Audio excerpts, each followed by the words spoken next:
What's up guys, my name is Ace, and Akimbo is finally here for the pistols in Modern Warfare. I'm sure most of you guys already knew that. So in today's video, I'm going to be breaking down Akimbo for you and letting you know exactly what the pros and cons are, as well as some great tips that I have that are actually a little bit different this time around with Modern Warfare compared to Akimbo in the past.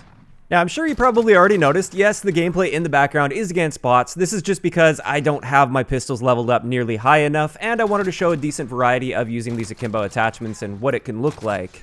So the video is all about what Akimbo can do. It's not about showing off some amazing gameplay while using Akimbo. But hopping right into it, just in case you guys haven't seen, Akimbo is in the weapon perk section for each of the pistols. And in order to unlock it for each pistol, it's a slightly different challenge. Basically, you have to play 5 different games and get 3 kills each game using one of the other weapon perks for that pistol. And each pistol requires a different weapon perk, so like the Desert Eagle is FMJ, whereas the X16 is Sleight of Hand. If you are trying to blast through these as fast as possible, the best way to do this would be to work on all the pistols at the same time. So once you get your 3 kills with one pistol with that, switch to the next pistol, and you can do multiple pistols in a single game. Just keep in mind, you have to stay in the match. If you back out, you will lose the progress from that match. But now that we have that out of the way, let's start getting into the stats of Akimbo. And the first thing that you're probably wondering about is what happens to your hipfire spread when you use Akimbo.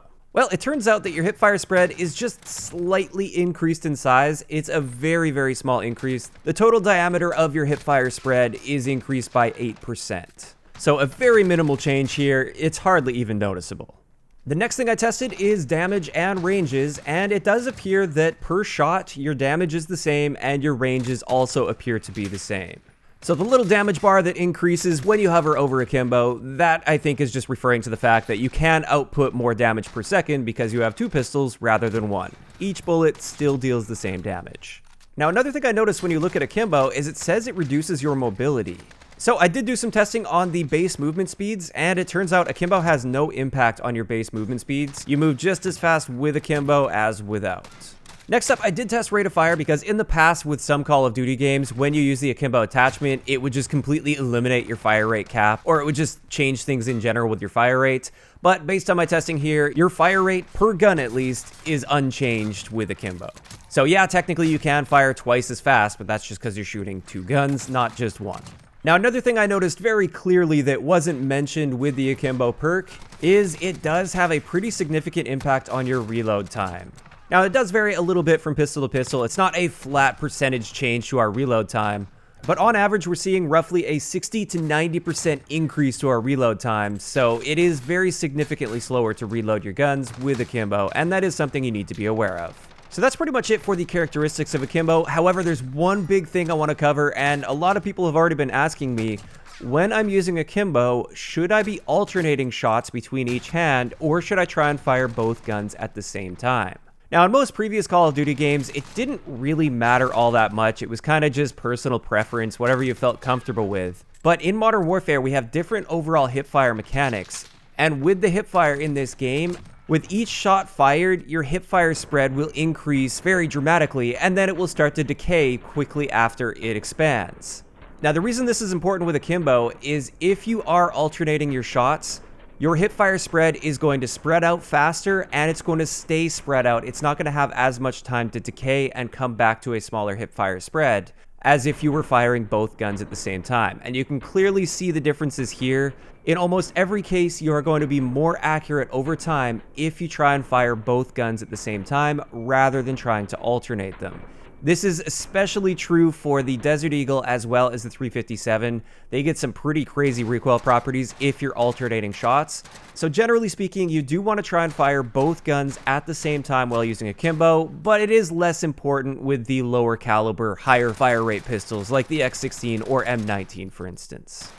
Now, as for which guns I think are best to be using Akimbo with, based on my pretty extensive testing, it seems that it's generally best on the X16 and the M19. Now, that's not to say that it's horrible on the other guns. I just feel like you're really limiting yourself with the other guns. Like Akimbo Desert Eagles, for instance, at point blank range, they might as well be a shotgun because you can just fire both shots at once, and as long as those shots are connecting, you're killing the enemy player instantly with it. Same thing applies with the 357. Having said that though, if you're not at point blank range, if you're trying to stretch the range even just a little bit with those heavier calibers, then you're likely just going to be missing a bunch of shots due to their inherently wider hipfire spread and recoil mechanics. So the ones that are most consistent and most reliable, based on my experience, is definitely the X16 and the M19. Additionally, one other tip I have for you guys when picking attachments to go along with Akimbo is you don't have to worry about any of the downsides on attachments that apply while aiming down sight. So this means a lot of attachments that you might not consider previously because they harm the gun too much while aiming down sight, now they're basically just freebies. Like the monolithic suppressor, for instance, the downsides to that one only apply while aiming down sight, and therefore you just get the benefits from it. At the same time, of course, you do want to be avoiding attachments that only help while aiming down sight, so things that help with your aim down sight speed, for instance, obviously those are useless. And of course, a big thing if you are going Akimbo, you want to use any attachment possible to help you get a tighter hipfire spread. So the 1 milliwatt or 5 milliwatt laser are great for this. Just keep in mind with the 5 milliwatt lasers, enemies will be able to see both of those lasers unless you're sprinting. So of course, that is something to be aware of. But with that, that's pretty much everything I wanted to cover when it comes to Akimbo in this game so far. Of course, though, I'd like to know in the comment section below, what do you guys think about Akimbo being added to the game? Do you like the fact that they added it, or do you think maybe it's too overpowered or too underpowered? Just let me know those thoughts in the comment section down below. If you enjoyed the video, a like rating is always appreciated, and don't forget to subscribe for more if you haven't already. I'll talk to you guys next time.